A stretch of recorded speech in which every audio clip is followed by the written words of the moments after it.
tell me about yourself, Okay. including your name, introduction, My social and security number, my date of birth, my height, my not the personalized information. I don't want to be responsible for that, but I do want to know what people should call you, the name of your business, and what you really do.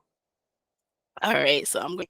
But my name is O Leonard. It is actually short for something, but for business, for professional and personal, I just go by O. And so I always make the joke that I finally made that blog because I did, because people kept asking me, "Oh, oh, oh." That was like, no, it stands for Amanda. Like, no, it's just O. Just letting people stick with that because it's just easier. And then with me having a unique name, there are only like 6 other people with my first name in the entire country. So if someone gets my whole name, they could just show up at my house. So it's just Wow. though. Well, that's Um, good to know. That's one of the first things I noticed, and I was curious about it. But people, yeah, knowing about people's names is the whole thing. So, yeah. Okay. Oh, yeah, and your it's business has a unique name as well. yes, it's rainwater growth. And actually, I was thinking about that because someone was going off about how people have names that don't sound like what they are. But I was like, my name, like once you get it, you get it, but it isn't immediately apparent. But I had thought about this. Like if you read the origin story thing, I've been trying to come up with a training company for like 12 years. So when I came up with this name, I was like, that's it. I had it, styled a little different. I had rain, water, then growth. But Okay. then I eventually came up with one additional word because like first of all, I'm kind of weird. We already talked about that. I like rain. Most people don't like rain, but I like rain. And a lot of times people don't like rain, but rain is good. Rain is what gives us flowers and makes things grow. And that's the same way about training. Like people sometimes are like, I don't want to go train. I'm just going to hit this button and do whatever I'm doing instead of taking this training class, right? So it's very similar, but instead of, I'll explain it to someone else, instead of growing plants, I grow people. Okay. So why training? I mean, it's one of the things that is absolutely necessary, obviously, for anyone who has a job or is trying to achieve something. But like you said, it's not always the thing that people want to do. So why did you want to get into training? I actually enjoy it. I think it goes back, which is two things I'm doing now, but it goes back to my original plan. Like you have plans when you're a teenager and you go to college and you give people lots of money. You say, here, take my money. I want to do this. And then you graduate and you do something totally different. So I went to school to be a math teacher. And so I Okay. enjoy teaching, like even in the community I was in, training, teaching, that was a big part of it. And so I think that's just part of me that I enjoy sharing information with people. And at the time that I left Social Security, that was my former job, I hadn't had the opportunity to train. And that's the thing I miss the most.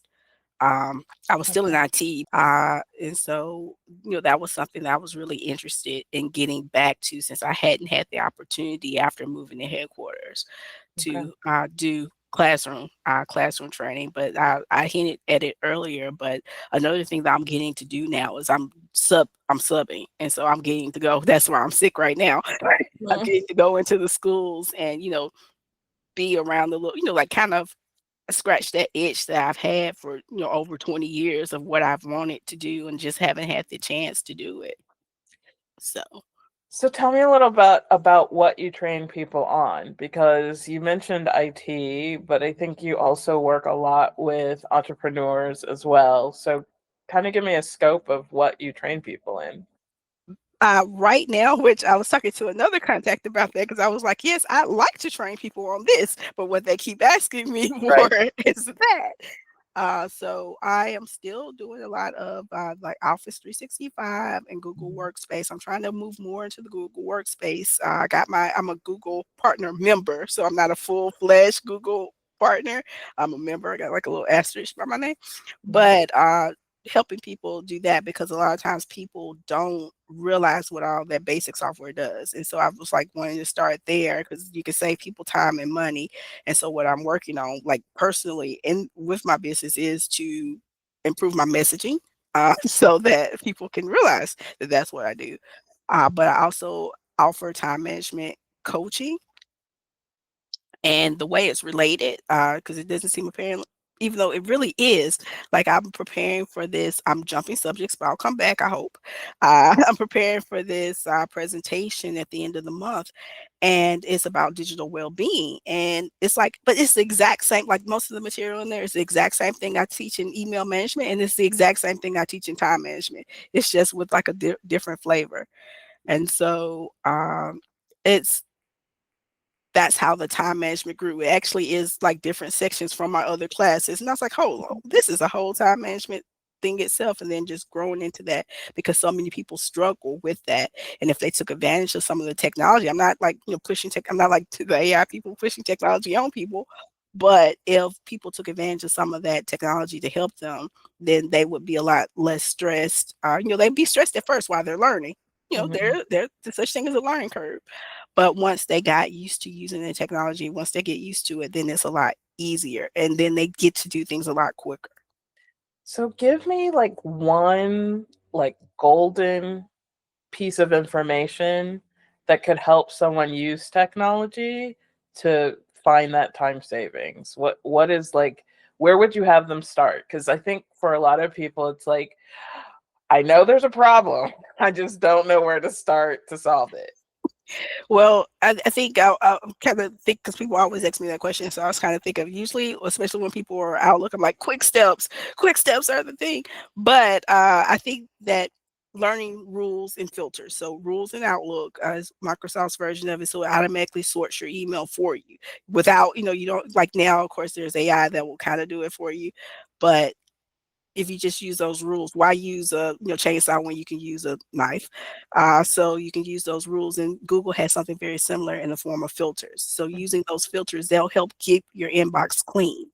After that, I would suggest that people do use something like Quick Steps in Outlook. Google doesn't have anything quite as powerful as Quick Steps, but they have something called Hover with HOVER because my Okay. V's and my B's, not my friends all the time, but that like you see an email, a lot of times we get our incoming work on email, right? So you Mhm. see an email, it comes in, you see it's an action item, go ahead, press that, move the task button and move it over. Go ahead and move to calendar button and move it over and get it out your inbox right then. Instead of, because sometimes when we see that we have 1,000 messages, even if we've already read 900 of it, it's still a lot. Mhm. So going ahead and taking those actions and getting those emails out your inbox is, really powerful. And unsubscribe, like, my mailing list, get off. You like, you can always come back, but I'm okay when people, even though sometimes I'm like, I know who that is, and they unsubscribe from me. But I'd rather them unsubscribe from my one email I send a month and have some room in their mailbox because they always can get that information somewhere else if they follow me on social or somewhere else. So unsubscribing from things if you're not looking at it, it's best to just take it out. And you always can, I mean, the people will be happy to let you resubscribe if you're when you're ready. Sure. It sounds like part of what you do is help people kind of get rid of the clutter using technology, get rid of, their fears using technology. It seems like that's part of your approach. Can you tell me a little bit more like when you take a class, how do you help people feel comfortable and confident? How do you do that? Well, I mean, I like the way Carolyn Edges, I actually did a presentation for her group, the Introverts Business Collective, and the way that she styled me as a tech strategist. That's what she I was like, wow, I got to use that, right? Uh, but first of all, most people use technology all day, every day. And so there's no reason to be afraid. You're already using it. Like sometimes things are not well designed. So it's not your fault. If the product is not well designed, it's not on you. It's on the designer. So, Okay. but if you are going to use it and you want to use it well, then you do sometimes have to take a little effort, put a little effort in and, learn these different things. But I try to find out like when I have a class, I ask people why they're there, why they came. And so then during the class, I incorporate those different things into the class versus just like, this is my class and you're going to take it like it, like it is, take it or leave it. If people don't talk, then that's what they get. But if they speak up and they tell me, what they're looking for, then we talk about that. And then maybe we'll dive into something different that I hadn't discovered, thought about talking about before. And I go back and add that to the class for next time. But Okay. really, it's just looking for practical applications of how people can use things. All right. So with that in mind, who are your like the clients that you love to work with, the students that you love to work with? Who are the people that, are your people? When I first started out, my target was women, business owners, and Okay. mid career professionals like Gen X and older, right? But in my classes, I get everybody. Like I even get guys, and they're asking me, well, especially when I do the automation class, they're like, yes, because usually guys are like, I'll figure it out.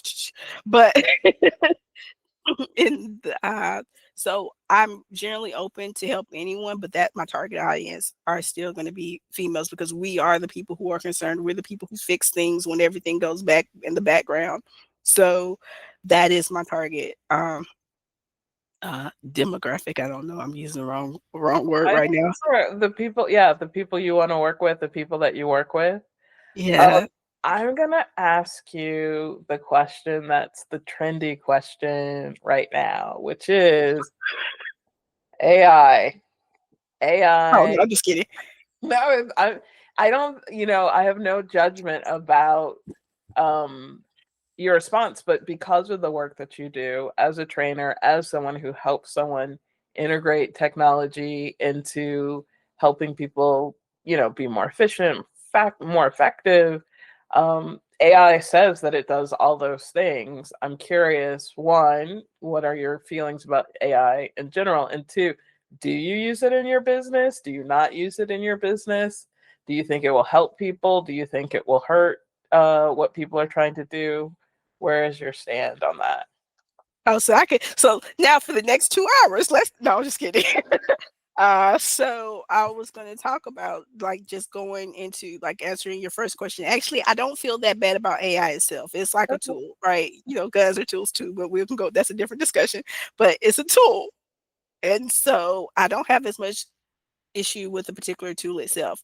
But it's not in control of itself, right? Mhm. It's not autonomous yet. So it has these big companies behind it. And we've seen from the past, like if you would have talked to me before I took this 6 weeks ethics class in January, I would have gave you maybe a different answer. But after taking that class, I have like our track record is not good, right? If we had a wonderful track record of how we're using technology, we're like, oh yes, we're halfway to the Jetsons and Star Trek, then that would be one thing. But even right now, people are talking about, oh, some of the tech, the leaders, you can't see my hands, but some of the leaders are talking about, oh, it's going to shorten the workday. No, actually, instead of we already were slipping from the 40-hour work week anyway, but the hottest trend now is the 996, right? 9 to 9, 6 days a week. So 12 hours, 72 work. That's not making the work week smaller. That's Right. making it longer. But the incentive is to do that. And everyone's so afraid that they're going to lose their job to AI that they're going along right along with it. Mhm. But thinking about jobs that are run by AI, who really wants to go volunteer and work in the Amazon warehouse that has been run by AI for a long time, but no one's like, yes, that's the job I want. Most people are Mhm. like, oh, that's kind of bad. Maybe I need to buy something. I might need to buy from Walmart instead of Amazon. Like that's how bad, people feel about those type of jobs. But the technology itself has been it's been not generative AI, but the technology itself has been with us the whole time. We've been cursing autocorrect like since for like since the 2000s. There's like even an emoji, just like dark. I can't say exactly what it says, but it's just like autocorrect. So it's a powerful technology.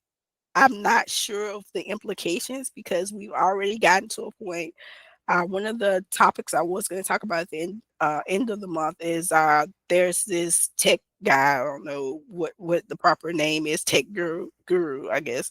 Jaron Lanier, and he has this book called "You're Not a Gadget," and he's like, yes, you drive down all the prices, but where are you going to get the money, even if it only costs $1, if no one has a job, right? And so you have these mega millionaires or what have you who have all this money, and it's driving um bigger divisions. Again, you still can't see my hands because of my fun background. I should change it while we're talking so it's something different. And then you also have but that's technology in general. I think it wasn't his. It might have been. I can't say her name, but Zuboff. I can't think of her. Shoshana. Is it Shoshana Zuboff who I think makes so. about surveillance capitalism? It might not have been her because I've just read like for a second. I was just into historical. non-fiction about technology, but it's this argument that people think that World War II started because of the telegraph. They were thinking that the telegraph would prevent people from going up in arms and getting into things because people will be able to communicate quicker. But instead of them using that quicker communication to be like, yes, let's work this out, people were like, oh yeah, you said this, just like how we do in text message. Yes, and then we ended up with World War II. So we see with that drawing us closer together, sometimes our inclinations are to be friends and love each other. And so with, I think OpenAI has taken it out of their terms and conditions. A couple other ones have taken out military use was against their terms and conditions. It's now no longer against their terms and conditions anymore, That's right? disappointing. We run the weapon that a friend of mine sent me this book called American War. It's been like 5 years since I read it, but they have like these drones that are just flying around dropping bombs because they're no longer either to anything, and but they're programmed very well, you know. So we run the risk of doing that just because of our incentive structure. Our incentive structure, like especially if we're a publicly traded company, is to make the most amount of money possible. It's Right. not to be ethically responsible. It's not to cure cancer or AIDS, like unless it's going to make you a lot of money, right? That someone else. Yeah. Out Yeah. That's a whole thing. Before we go there, and before we leave AI, I want to ask you very directly, Mhm. one, do you use AI in your business and how? Okay. Yeah. And then the second question is, how has it changed your business if you use it? Okay, so part of the reason why I went ahead and started the business was because of AI, because I was like, if I wait this 5 years, there's not going to be a place for a training company, right? Like everyone's just going to be like, hey, chat GPT, tell me how to do this. And that's going to be it. And so if I ever want to do this, waiting that 5, because that's how many years until I could actually really retire, not just retire on paper. Um, I was like, so let me do it right now. So that's the whole reason. So I have never been in business without AI. So as soon as I was in business, AI was there. Copilot has been my friend. I just started talking because ChatGPT, we don't get along, but just started talking to him because I was doing some user acceptance testings for another contact. So I did start talking a little bit more with ChatGPT. I can't say it, but you know what I'm talking about, the one with Sam Altman. That was supposed to be a nonprofit to benefit humankind. So, but their privacy, the reason I started with Copilot was because at the time it had the strongest privacy. I probably should move over to Minstrel, but I haven't done it yet. But at the time, Copilot had the strongest. It wasn't as bells and whistles. It didn't have as many bells and whistles as it had the same underlying model, but it didn't have this, like the output would be different, but it had stronger privacy protections. And up until like last week, even though that was for a different reason, ChatGPT saved all your chats, no matter even if you deleted them or not. And Right. so, I didn't want to deal with that, and I just didn't trust them. And of course, I did like Meta. No, I did actually use Bart. I actually tried to use Bart personally. Because I was trying to look for places to look, and it kept telling me about non-existing apartments and giving me all kinds of great advice. Gemini has been better, but Yeah. primarily I use Copilot. I've dabbled with Perplexity. I am actually looking to get an agent, but I want to set it up as a service account and not on running off of me. And Yeah. so that has been my biggest barrier there. I don't necessarily. I read another book. See, I read too many books. That's what my problem is. I read this other book that I actually haven't finished yet because it's not an audio book, so I actually have to look at a screen. I don't have a physical copy of it, but it's talking about how how people are building the custom GPTs to take all their knowledge and put it in the machine, trusting that it will stay there and only be there for them and not for the entire Mhm. world. So I was about to go. I'm not going to go. I'm going to turn back around and come back Turn over back to around. me. Bring it back to you.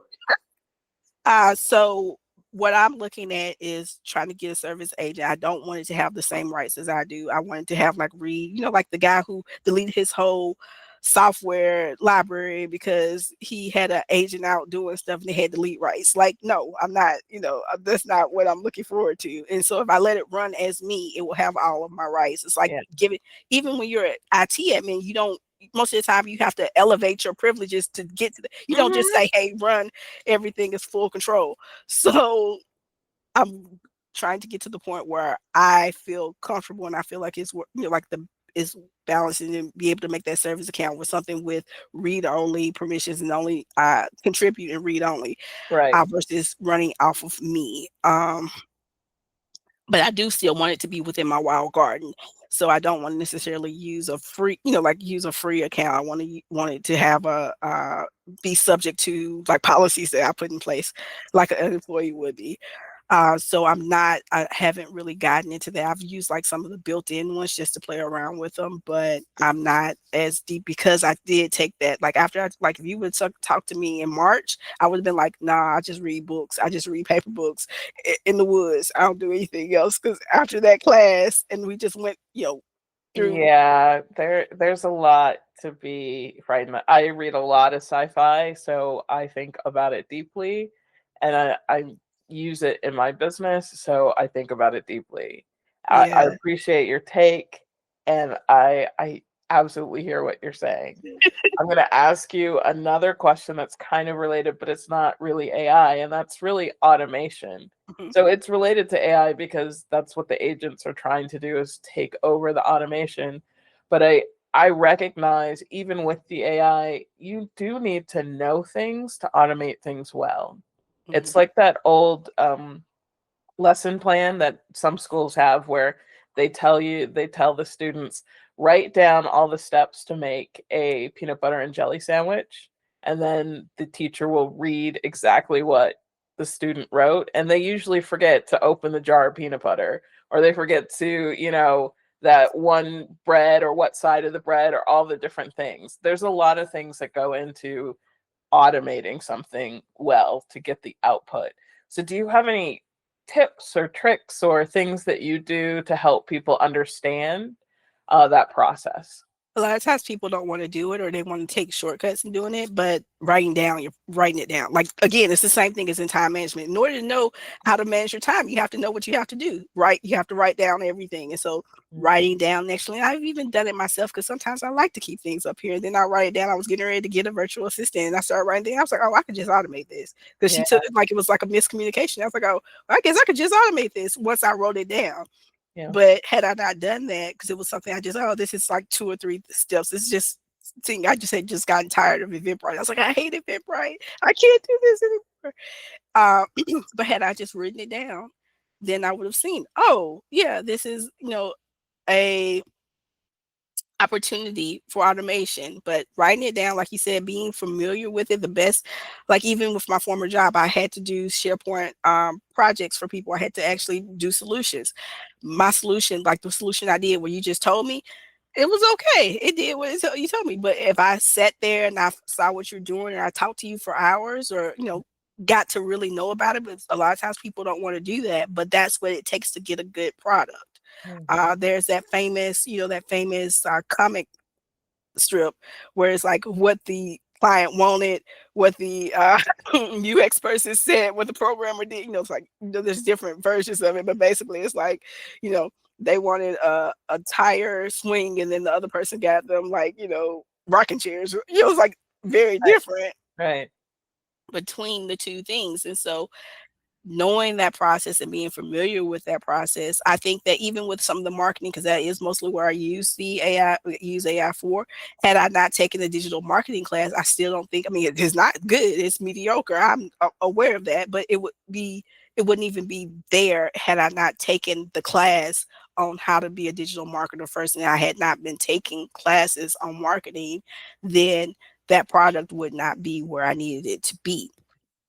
Which makes total sense that automation is the goal for a lot of things, especially as you talk about in your work being a solopreneur. And I believe you have something called Solopreneur Connect. Is that what it is? Yes.